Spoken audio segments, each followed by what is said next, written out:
He was the first person to see the Phantom Menace all the way through. Not kidding. Literally the first human being to see Phantom Menace from beginning to end. That kind of stuff always happened with George Lucas. It felt like we were just working with a friend, but I never really felt like status or class change where he wasn't just a human being working with us. And so one day, casually, I was working in the main house with where they cut the picture for the show, and there was 2 editors working on it. Paul Martin Smith was one of them, and then Ben Burt was the other one. They both were working on the respective sequences in the movie, and one day I was going to come in and start looking at who all the digital characters were, so I had to map out a way to record all the actors and get everybody scheduled and bring them in. George was like, here's the stack of videotapes for Paul's scenes, here's the stack of videotapes for Ben's scenes, and I stacked them all up, and we have these bikes that we can ride at Skywalker Ranch.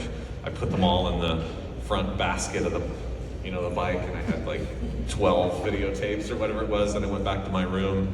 And George even said when I was leaving with this giant stack, he's like, man, you're the first person that's ever gonna watch this all the way through.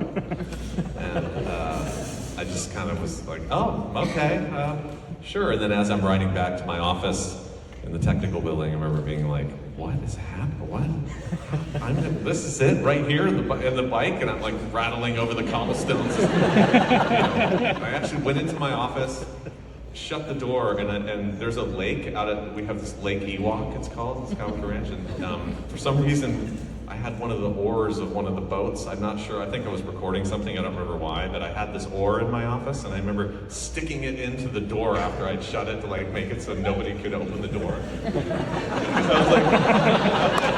I was able to watch this show by myself, and I even though I'm at Skywalker Ranch, I was still scared that somebody might come in and see me. That's a fire hazard, man. It was. But my favorite one was Phantom Menace, just because it was the first time we'd done a movie in a long time. We were using new digital technology.